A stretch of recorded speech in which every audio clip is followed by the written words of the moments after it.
पिता ने बेटे को कुशल व्यापारी बनाने की ठानी और 20 रुपए देकर बाजार भेजा और कहा, इन रुपयों से ऐसा सामान खरीद कर लाओ जिससे लाभ कमाया जा सके।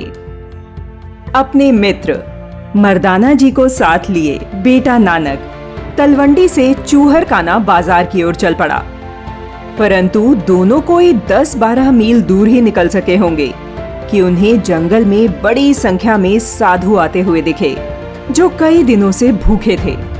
सेवा भावी नानक से साधुओं की ऐसी स्थिति देखी न गई और उनके मन में पिता के दिए 20 रुपए ध्यान आए। परंतु नानक और उनके मित्र मर्दाना दोनों ही पिता के क्रोध को स्मरण कर कांप उठे।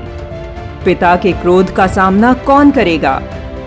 दूसरे ही क्षण उनके मन ने कहा, परंतु इन भूखे प्यासे साधुओं का कौन सहारा बनेगा?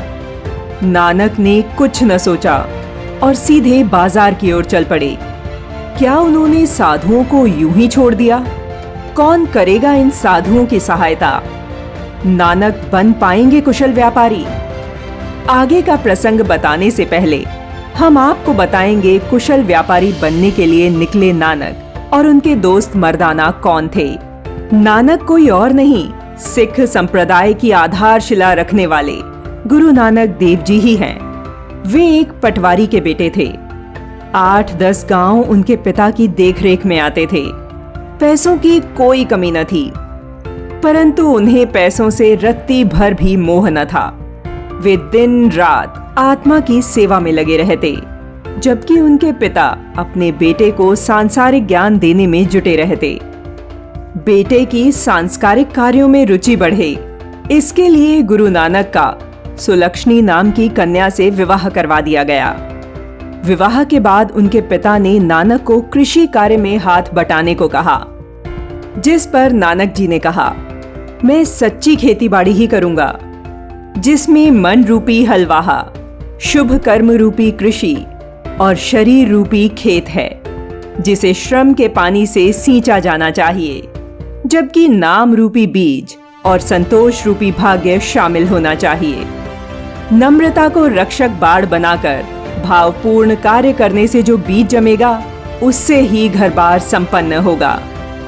नानक की बात सुनकर पिता समझ गए कि वे खेती बाड़ी में ध्यान नहीं लगाएंगे, परंतु पिता कालू मेहता भी हार कहां मानने वाले थे। अब की बार उन्होंने नानक को व्यापार कराने की ठानी और इसीलिए उन्हें उनके मित्र मर्दाना जी के साथ बाजार भेजा गया। परंतु बाजार के रास्ते में ही भूखे प्यासे साधुओं को देखा तो दोनों भावुक हो गए। पिता के क्रोध की चिंता छोड़कर नानक ने एक दुकान से राशन जैसे आटा, दाल, चावल, घी और कुछ मिष्ठान खरीद लिए। राशन लेकर नानक जंगल में उसी स्थान पर पहुंचे जहां साधुओं की टोली जमा थी। नानक ने हाथ जोड़कर साधुओं से सभी वस्तुएं स्वीकार करने का आग्रह किया। साधु नानक के इस प्रेम को अस्वीकार न कर सके और उनके लाए भोजन से भूख मिटाई। नानक साधुओं से भेंट के बाद अपने गांव लौट पड़े। जैसे ही घर पहुंचे, उनके हाथ खाली देखकर पिता क्रोध से तमतमा उठे। पिता की फटकार सुनने के बाद नानक ने जो कहा वो अमर हो गया। उन्होंने कहा, पिताजी, आपने कहा था 20 रुपयों से ऐसी वस्तु खरीद कर लाना जिससे लाभ कमाया जा सके। हमने ठीक ऐसा ही काम किया। 20 रुपए में जो भोजन और कपड़े खरीद कर हमने उन साधुओं को दिए, उससे हमें कई गुना लाभ संतोष के रूप में प्राप्त हुआ है। मानव और आत्म सेवा की ये लगन आज प्रत्येक गुरुद्वारे में लंगर के रूप में देखने को मिलती है।